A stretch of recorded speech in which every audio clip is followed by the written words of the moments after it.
Hello everyone, welcome to HVS studies. तो दोस्तों, आप सबको पता है कि हमने एक एसएससी सीएचएसएल एग्जाम 2023 की एक सीरीज स्टार्ट कर रखी है, जिसमें जो आपका 9 मार्च से लेके 21 मार्च 2023 के बीच में जो आपका एग्जाम होने वाला है, उसके लिए मोस्ट एक्सपेक्टेड क्वेश्चन, जो मोस्ट रिपीटेड क्वेश्चंस हैं, हम उनको कवर कर रहे हैं। और इसमें जितने भी क्वेश्चन होंगे, हर एक क्वेश्चन एग्जाम बेस्ड क्वेश्चन होगा। जिस टाइप के क्वेश्चन, जिस पैटर्न पे आपके एसएससी सीएचएसएल के एग्जाम में क्वेश्चंस पूछे जाते हैं, उसी टाइप के क्वेश्चंस इस वीडियो में आज आपको प्रोवाइड कराए जाएंगे। अगर आपको वीडियो पसंद आए, वीडियो को लाइक करें, शेयर करें और चैनल को जरूर सब्सक्राइब कर लें। तो चलिए वीडियो को स्टार्ट करते हैं, देखते हैं हमारा पहला क्वेश्चन क्या है। तो हमारा पहला क्वेश्चन है, in which year did the Chauri Chaura incident took place. तो चौरी चौरा जो कांड है, ये किस वर्ष आपका हुआ था? तो इसमें हमारा करेक्ट आंसर हो जाएगा 1922 में जो चौरी चौरा इंसिडेंट था, ये आपका हुआ था। अगर यहाँ पे कुछ और इंपॉर्टेंट जो हमारी मूवमेंट्स रहेंगी या इंसिडेंट्स रहेंगे, उनकी अगर बात करी जाए तो एक बार उनको देख लेते हैं। तो चंपारण मूवमेंट आपका 1917 में लाया गया था महात्मा गांधी के द्वारा। नॉन कोऑपरेटिव मूवमेंट 1920 में महात्मा गांधी ने लॉन्च किया था। स्वदेशी मूवमेंट आपका 1905 में लॉन्च किया गया था। सिविल डिसोबीडियंस मूवमेंट 1930 में आया था आपका महात्मा गांधी के द्वारा। ककोरी ट्रेन एक्शन आपका हुआ था 1925 में। होम रूल लीग को लाया गया 1916 में बाल गंगाधर तिलक और एनी बेसेंट के द्वारा। क्विट इंडिया मूवमेंट को 1942 में लॉन्च किया गया महात्मा गांधी के द्वारा। भूदान मूवमेंट को 1951 में विनोबा भावे ने लॉन्च किया था। रॉलेट एक्ट, जलियांवाला बाग मैसकर और खिलाफत मूवमेंट, ये आपके 1919 में हुए थे। फिर आपका गांधी और इरविन पैक्ट जो हुआ था, साइन जो हुआ था, ये आपका 1931 में साइन किया गया था। तो ये एक आपका टॉपिक हो जाता है मूवमेंट्स के नाम से। हर एक क्वेश्चन में एक एक टॉपिक को कवर किया जाएगा। बाकी हर एक टॉपिक की आपको सेपरेट वीडियो हमारे चैनल पे मिल जाएगी।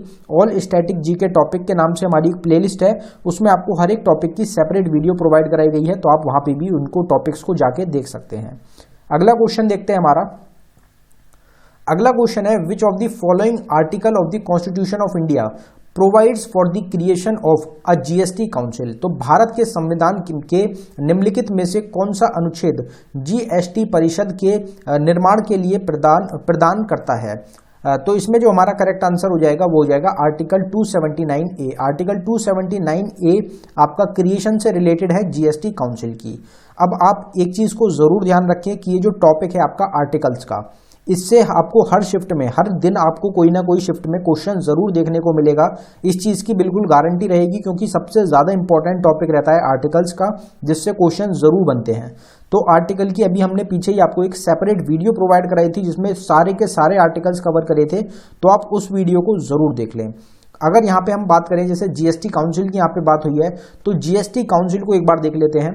तो जीएसटी की अगर बात करी जाए तो जीएसटी की फुल फॉर्म होती है गुड्स एंड सर्विसेज टैक्स। इसके अलग अलग टैक्स स्लैब्स होते हैं, जैसे 0% हो गया, 5%, 12%, 18% और 28% का। जो इंट्रोड्यूस किया गया था, जो इफेक्ट में आया था जीएसटी, वो आया था आपका 1 जुलाई 2017 में। और इसको कौन से अमेंडमेंट एक्ट के थ्रू ऐड किया गया? तो 101 अमेंडमेंट एक्ट जो था, उसके थ्रू ऐड किया गया था जीएसटी को इंडियन कॉन्स्टिट्यूशन में। जो पहली कंट्री थी जीएसटी लाने वाली, वो फ्रांस रहेगी। इंडिया में जिस स्टेट में लॉन्च किया गया सबसे पहले, वो असम रहेगी। जीएसटी काउंसिल में टोटल कितने मेंबर्स होते हैं? तो टोटल 33 मेंबर्स होते हैं। और जीएसटी काउंसिल के चेयरमैन कौन होते हैं? तो फाइनेंस मिनिस्टर चेयरमैन होते हैं। अभी प्रेजेंट टाइम में निर्मला सीतारमण चेयरमैन है जीएसटी काउंसिल की। तो ये आपको ध्यान रखना है जीएसटी से रिलेटेड। अगला क्वेश्चन देखते हैं हमारा। अगले क्वेश्चन पे बढ़ने से पहले हम आपको बताना चाहते हैं कि स्टैटिक जीके की एक टॉपिक वाइज ई बुक हमारी टीम के द्वारा लॉन्च करी गई है, जो कि सिर्फ आपको 79 रुपीज में प्रोवाइड कराई जा रही है। इंपॉर्टेंट क्यों रहेगी? क्योंकि इसमें 19+ टॉपिक्स हैं जो कि आपको प्रोवाइड कराए गए हैं। ये टॉपिक्स ऐसे टॉपिक्स हैं जिनसे आपके एग्जाम्स में सबसे ज्यादा क्वेश्चन पूछे जाते हैं। तो आप इन टॉपिक्स को जरूर तैयार कर लें, इस ई बुक को जरूर बाय कर लें। आपको हर शिफ्ट में करीब 6 से 7 क्वेश्चन इस ई बुक से देखने को मिल जाएंगे। बाकी जो एग्जाम बेस्ड क्वेश्चंस होते हैं, उसकी भी आपको ई बुक जल्द ही प्रोवाइड करा दी जाएगी। ये जो ई बुक है, ये आपको अवेलेबल कराई गई है बाइलिंगुअल लैंग्वेज में, हिंदी और इंग्लिश दोनों में आपको क्वेश्चंस देखने को मिलेंगे। अगर आप इंटरेस्टेड हो तो लिंक डिस्क्रिप्शन में है, आप डिस्क्रिप्शन में जाके इस ई बुक को बाय कर सकते हैं। पेमेंट करने के बाद अगर आपको फाइल डाउनलोड करने में कुछ भी इशू आता है, तो नीचे हमारी जीमेल आईडी है, आप इस पर हमको डायरेक्टली मेल कर सकते हैं। अगला क्वेश्चन है हमारा, Musi river is a tributary of which of the following river. तो जो मूसी नदी है ये निम्नलिखित में से किस नदी की सहायक नदी है? तो इसमें हमारा करेक्ट आंसर हो जाएगा कृष्णा रिवर। जो कृष्णा रिवर है उसकी एक ट्रिब्यूटरी हो जाएगी मूसी रिवर। अब ये जो हमारा ज्योग्राफी का टॉपिक रहता है रिवर्स का, ये भी एक इंपॉर्टेंट टॉपिक रहता है आपके एग्जाम्स के लिए। अब यहाँ पे ट्रिब्यूटरीज की बात करी गई है तो कुछ ट्रिब्यूटरीज को देख लेते हैं, बाकी इसकी सेपरेट वीडियो भी आप जरूर देख ले। तो गंगा रिवर की ट्रिब्यूटरीज कौन कौन सी रहेंगी? तो Yamuna river, Son river, Damodar river, Mahakali river, Ghaghara river, Ramganga river, Kosi river और गंडक रिवर, ये सब आपकी ट्रिब्यूटरीज हैं गंगा रिवर की। चंबल रिवर जो कि एक ट्रिब्यूटरी है यमुना रिवर की, इसकी ट्रिब्यूटरीज कौन कौन सी है? तो बानस रिवर, मेज रिवर, पार्वती रिवर, काली रिवर, सिंध रिवर और शिप्रा रिवर, ये आपकी ट्रिब्यूटरीज हैं चंबल रिवर की। इसी तरीके से ब्रह्मपुत्र रिवर की ट्रिब्यूटरीज कौन कौन सी है? तो Dibang river, Lohit river, Siang river, बूढ़ी दिहिंग, तिस्ता रिवर और धनसिरी रिवर। अगर यमुना की ट्रिब्यूटरीज आपसे पूछी जाएं तो tons river, Chambal river, Hindon river, बेटवा रिवर और केन रिवर। जो इंडस रिवर है ये आपकी तिब्बतन रीजन से ओरिजिनेट होती है, इसकी ट्रिब्यूटरीज 5 मोस्ट इंपॉर्टेंट रहती हैं और ये आपकी पांचों जो रिवर्स हैं ये आपकी पाकिस्तान में भी फ्लो करती हैं। तो Jhelum river, Chenab river, Ravi river, Beas river और सतलुज रिवर। नर्मदा रिवर की ट्रिब्यूटरीज हो जाएंगी आपकी Amaravati river, Bhugi river, Tawa river और बेंगर रिवर। कृष्णा रिवर की ट्रिब्यूटरीज हैं आपकी कोयना रिवर, तुगबंद river, Ghataprabha, Malaprabha, Bhima river, Musi river और मुन्नेरू रिवर। जो हमारा क्वेश्चन था मूसी रिवर वो आपका ये रहा। फिर हमारी कावेरी रिवर की ट्रिब्यूटरीज कौन कौन सी हैं? तो Harangi river, Hemavati river, Kabini river, Bhavani river, Arkavati river और कोयल रिवर। अगर गोदावरी रिवर की बात करी जाए, गोदावरी रिवर को दक्षिण गंगा भी बोला जाता है और ये दूसरे नंबर की सबसे बड़ी रिवर है इंडिया की पहले नंबर की सबसे बड़ी रिवर हो जाएगी गंगा रिवर। गोदावरी की ट्रिब्यूटरीज है आपकी पैनगंगा, वारधा, वेंगंगा, इंद्रावती रिवर और मजीरा रिवर। अगर आपसे महानदी की पूछी जाए तो महानदी की ट्रिब्यूटरीज है आपकी Hasdeo river, Seonath river, Sondur river, Pairi river, Ong river और तेल रिवर। फिर हमारा अगला क्वेश्चन आता है, who is the first Indian women to won the Rajiv Gandhi Khel Ratna award? तो राजीव गांधी खेल रत्न पुरस्कार जीतने वाली पहली भारतीय महिला कौन है? तो इसमें हमारा करेक्ट आंसर कर्णम मल्लेश्वरी हो जाएगा। एक वेट लिफ्टर रहेंगी और जो 2000 में आपका ओलंपिक गेम्स हुए थे उसमें इन्होंने भारत को ब्रॉन्ज मेडल दिलाया था, तो इसलिए इनको जो राजीव गांधी खेल रत्न अवार्ड है उससे सम्मानित भी किया गया था। पहली महिला रहेंगी राजीव गांधी खेल रत्न जीतने वाली। राजीव गांधी खेल रत्न का नाम बदलकर अब मेजर ध्यानचंद खेल रत्न अवार्ड कर दिया गया है। यहाँ पे बात करी गई है फर्स्ट इंडियन वुमेन की, तो फर्स्ट इंडियन वुमेन का जो टॉपिक है उससे रिलेटेड कुछ इंपॉर्टेंट क्वेश्चंस को कवर करेंगे। तो फर्स्ट वुमेन गवर्नर कौन थी इंडिया की? सरोजनी नायडू रहेंगी। पहली महिला आईपीएस ऑफिसर इंडिया की किरण बेदी हैं। पहली महिला चीफ मिनिस्टर हैं सुचेता कृपलानी। पहली महिला यूनियन मिनिस्टर इंडिया की हो जाएंगी अमृता कौर। पहली महिला जज सुप्रीम कोर्ट की फातिमा बीवी रहेंगी। अशोक चक्र जीतने वाली पहली महिला है नीरजा बनोत। और एम्बेसडर रहेंगी यूनाइटेड नेशंस को पहली महिला कौन है? विजय लक्ष्मी पंडित। पहली महिला जिन्होंने स्विम करा इंग्लिश चैनल्स के अक्रॉस वो रहेंगी आरती साहा। पहली महिला जिन्होंने नोबेल प्राइज जीता इंडिया से मदर टेरेसा रहेंगी। और जो जिन्होंने माउंट एवरेस्ट को क्लाइम करा वो है बचेंद्री पाल। पहली महिला भारत रत्न जीतने वाली इंदिरा गांधी हो जाएंगी। और ज्ञानपीठ अवार्ड जीतने वाली आशा पूर्ण देवी पहली भारत की महिला रहेंगी। तो ये कुछ इंपॉर्टेंट क्वेश्चंस हैं, आप इनको जरूर ध्यान रखें। अगला क्वेश्चन देखते हैं हमारा, national youth day is observed every year on which date? तो नेशनल यूथ डे की पहले थीम क्या रही है 2023 में? तो नेशनल यूथ डे 2023 की थीम है विकसित युवा विकसित भारत। तो राष्ट्रीय युवा दिवस प्रत्येक वर्ष किस तिथि को मनाया जाता है? तो इसमें हमारा करेक्ट आंसर 12 जनवरी हो जाएगा। हर साल 12 जनवरी को हम नेशनल यूथ डे के रूप में मनाते हैं। अगर यहीं पे बात करी जाए हमारी कि बाकी कुछ इंपॉर्टेंट डेज को कवर करते हैं तो जनवरी से मई के बीच के हम कुछ इंपॉर्टेंट क्वेश्चंस को कवर करेंगे डेज को। तो एनआरआई डे जिसको कि प्रवासी भारतीय दिवस भी बोला जाता है, ये हर साल 9 जनवरी को ऑब्जर्व होता है। वर्ल्ड हिंदी डे 10 जनवरी को। नेशनल यूथ डे हम 12 जनवरी को मनाते हैं। नेशनल वोटर्स डे या फिर नेशनल टूरिज्म डे हम हर साल 25 जनवरी को मनाते हैं। मार्टियर्स डे 30 जनवरी को मनाया जाता है। नेशनल वुमेन्स डे हम 13 फरवरी को ऑब्जर्व करते हैं। नेशनल साइंस डे हम 28 फरवरी को ऑब्जर्व करते हैं। वर्ल्ड ट्यूबरक्लोसिस डे 24 मार्च को मनाया जाता है। वर्ल्ड हेल्थ डे 7 अप्रैल को मनाते हैं। वर्ल्ड होम्योपैथी डे हम हर साल 10 अप्रैल को ऑब्जर्व करते हैं। सिविल सर्विसेज डे हम 21 अप्रैल को मनाते हैं। वर्ल्ड मलेरिया डे को 25 अप्रैल को। वर्कर्स डे या फिर इंटरनेशनल लेबर डे को हम हर साल 1 मई को ऑब्जर्व करते हैं। तो ये कुछ इंपॉर्टेंट क्वेश्चन है हमारे जो कि आपको ध्यान रखने हैं। अगला क्वेश्चन देखते हैं हमारा, The central government has set a target of eliminating काला Azhar from the country by which year? तो केंद्र सरकार ने किस वर्ष तक देश से काला अजहर को खत्म करने का लक्ष्य रखा है? तो इसमें हमारा करेक्ट आंसर हो जाएगा 2023। 2023 इसमें आपका करेक्ट आंसर हो जाएगा। और अभी की अगर हम प्रेजेंट टाइम की बात करें तो 99.8% जो काला अजहर बीमारी रहेगी, डिसीज रहेगी, उसको एलिमिनेट किया जा चुका है। तो आपका ये जो रहेगा 2023 हो जाएगा। यहाँ पे कुछ और इंपॉर्टेंट टारगेट्स की बात करते हैं। Provide tap connections to all households, Arunachal Pradesh का ये टारगेट है 2023 का। Connect all capital of north eastern state to rail network, ये रेलवे बोर्ड का एक टारगेट रहेगा, 2023 का ही रहेगा। Self reliant in production of fertilisers, India का टारगेट है ये 2023 का। 100% electrification of its broad gauge route, railways का टारगेट है 2023 का। Indian railways will run 100% on electricity, ये 2024 का टारगेट है रेलवेज का। Reduce road accident death by 50%, ये 2024 का टारगेट रखा गया है। India self sufficient in coal sector, 2024 का टारगेट है। Achieve 1 billion tonne of coal by 2023-24 का टारगेट रखा गया। Government targets defence export worth $5 billion by 2014। और ट्यूबरक्लोसिस को खत्म करने का टारगेट रखा गया 2025 का।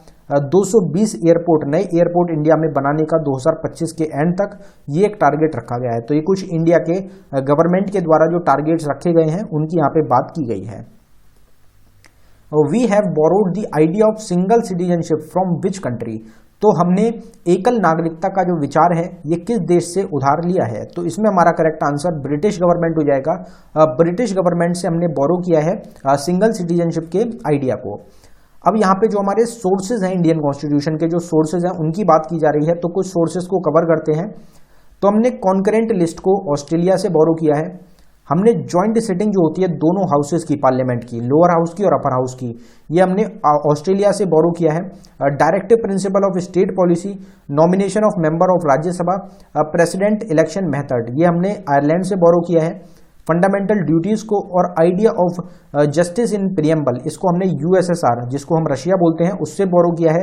फंडामेंटल ड्यूटीज बहुत ज्यादा पूछी जाती हैं आपके, टोटल 11 फंडामेंटल ड्यूटीज हैं, जिसमें स्टार्टिंग में 10 फंडामेंटल ड्यूटीज को ऐड किया गया था 42nd amendment act of Indian constitution के थ्रू, जिसमें जो 11th हमारा आपका फंडामेंटल ड्यूटी है 11th, उसको ऐड किया गया, अमेंड किया गया था इंडियन कॉन्स्टिट्यूशन में 86th अमेंडमेंट एक्ट ऑफ 2002 के थ्रू। इसी तरीके से parliamentary government, rule of law, single citizenship, cabinet system और लेजिस्लेटिव प्रोसीजर, ये हमने यूनाइटेड किंगडम जो रहेगा, ब्रिटिश जो रहेगा, वहां से हमने बोरो किया है। फिर हमारा फंडामेंटल राइट्स, ये क्वेश्चन भी एग्जाम के लिए मोस्ट इंपॉर्टेंट है। टोटल प्रेजेंट टाइम में 6 फंडामेंटल राइट्स हैं। इनिशियल टाइम में जब स्टार्टिंग में 7 फंडामेंटल राइट्स थे, जिसमें राइट टू प्रॉपर्टी को एलिमिनेट कर दिया गया, हटा दिया गया फंडामेंटल राइट्स से 44th अमेंडमेंट एक्ट के थ्रू। आपसे पूछा जाता है एग्जाम्स में, मोस्ट इंपॉर्टेंट है। फिर independence of judiciary, judicial review, impeachment of president, removal of supreme court and high court जजेस, पोस्ट ऑफ वाइस प्रेसिडेंट, ये सब हमने यूनाइटेड स्टेट्स ऑफ अमेरिका से हमने बोरो किया है।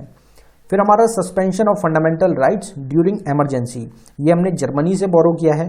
प्रोसीजर ऑफ अमेंडमेंट और राज्यसभा मेंबर इलेक्शन, ये हमने साउथ अफ्रीका से बोरो किया है। फिर हमारा Republic, idea of liberty, equality and fraternity, हमारे प्रियम्बल में, ये हमने फ्रांस से बोरो किया है। तो ये हमारे कुछ सोर्सेज हैं इंडियन कॉन्स्टिट्यूशन के, जो कि आपको ध्यान रखने हैं। बाकी इसकी भी एक सेपरेट वीडियो है सोर्सेज ऑफ इंडियन कॉन्स्टिट्यूशन के नाम से, आप उसको चैनल पे देख सकते हैं। फिर हमारा अगला क्वेश्चन है, the term pinching is related to which sports, तो पिंचिंग जो शब्द है ये किस खेल से संबंधित है? इस टाइप के क्वेश्चन भी अब एग्जाम में पूछे जाने लगे हैं कि ये जो वर्ड है ये कौन से स्पोर्ट्स से संबंधित है। तो इसमें हमारा करेक्ट आंसर बेसबॉल हो जाएगा। अब यहाँ पे अगर कुछ स्पोर्ट्स की बात करी जाए, कुछ स्पोर्ट्स टर्म को देख लेते हैं, तो बास्केटबॉल से रिलेटेड हमारी कुछ स्पोर्ट्स टर्म हो जाएंगी, जैसे फ्री थ्रू हो गया, कॉमन फॉल हो गया, अंडर हेड हो गया, टेक्निकल फाउल हो गया और ओवर हेड हो गया। बेसबॉल की जो हमारा क्वेश्चन था, पिंचिंग हो गया, होम रन हो गया, बेस रनर हो गया, परफेक्ट गेम हो गया, स्ट्राइक हो गया या पुट आउट हो गया। इसी तरीके से जो बैडमिंटन गेम होता है उसके कुछ टर्म्स हो जाते हैं, शटल कॉक हो जाता है, डबल फॉल्ट हो गया, फोर हैंड हो गया, बैक हैंड हो गया, HIT हिट हो गया, नेट हो गया, लव हो गया और ETC। इसी तरीके से बॉक्सिंग से रिलेटेड हो जाएंगे रिंग स्टॉपेज, ब्लैडर हो गया आपका, बाउट हो गया, ब्रॉलर हो गया, बकल हो गया, कॉनवास हो गया, कैनवास हो गया, 8 काउंट हो गया, गिलास जॉब, है मेकर और मोलर हो गया, प्लॉडर हो गया और साउथ पो हो गया। इसी तरीके से जो ब्रिज गेम होता है उसमें मास्टर पॉइंट हो गया, परफेक्ट डील हो गई, डमी हो गया, ट्रम्प हो गया और ये सब हो गए। क्रिकेट से रिलेटेड बेल्स होता है, एशेज होता है, गुगली हो गई, हुक हो गया, ग्लांस हो गई, LBW हो गया, हिट विकेट हो गया। ये सब चीज़ें तो आपको पता होती हैं, तो बेसिक नहीं डाला है हमने, कुछ क्रिकेट के यहाँ पे टर्म्स जो हैं वो आपको बताए गए हैं। अगला क्वेश्चन देखते हैं।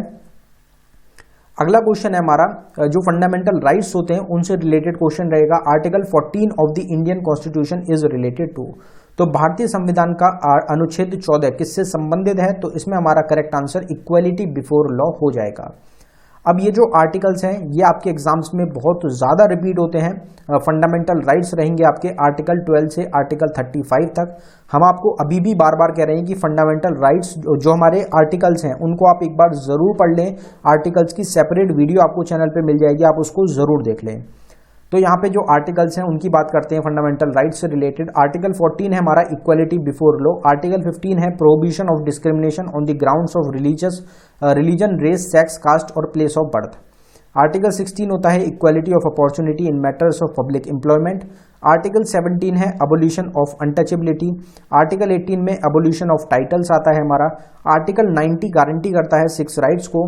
आर्टिकल 20 हमारा protection in respect of conviction for offence. Article 21 में protection of life and personal liberty. दोनों आर्टिकल्स ऐसे रहेंगे जो कि इमरजेंसी के टाइम पे भी सस्पेंड नहीं होते। Article 22 protection against arrest and detention in certain cases. Article 23 prohibition of traffic in human being and forced labour. Article 24 में आता है prohibition of employment of childrens under 14 in factories, mines, ETC। Article 26 में आता है freedom to manage religious affairs. Article 32 में आता है remedies for enforcement of fundamental rights. तो ये सब आपके फंडामेंटल राइट्स हैं जो आपको ध्यान रखनी है। यहाँ पे एक छोटा सा हमारा क्विज का क्वेश्चन रहेगा जो हमने अभी क्वेश्चंस कवर करे हैं, उनमें से ही एक क्वेश्चन रहेगा जिसका आंसर आप सभी को कमेंट बॉक्स में टाइप करके बताना है। तो हमारा टेस्ट का क्वेश्चन, क्विज का क्वेश्चन है आज का, in which year did the Chauri Chaura incident took place. तो चौरी चौरा जो कांड है ये किस वर्ष आपका हुआ था? गिवन ऑप्शंस में से आपका जो भी करेक्ट आंसर है आप उसको कमेंट बॉक्स में जरूर टाइप कर दें। अगर आपको वीडियो पसंद आई हो वीडियो को लाइक करें। अगर आपने अभी तक चैनल को सब्सक्राइब नहीं किया है तो आप चैनल को जरूर सब्सक्राइब कर लें। अगर आपको ई बुक्स बाय करनी हो तो हमारी ई बुक्स आप बाय कर सकते हैं, लिंक डिस्क्रिप्शन में है। डिस्क्रिप्शन में जाके आपको ई बुक्स आपको मिल जाएंगी, आप उनको बाय कर सकते हैं। धन्यवाद।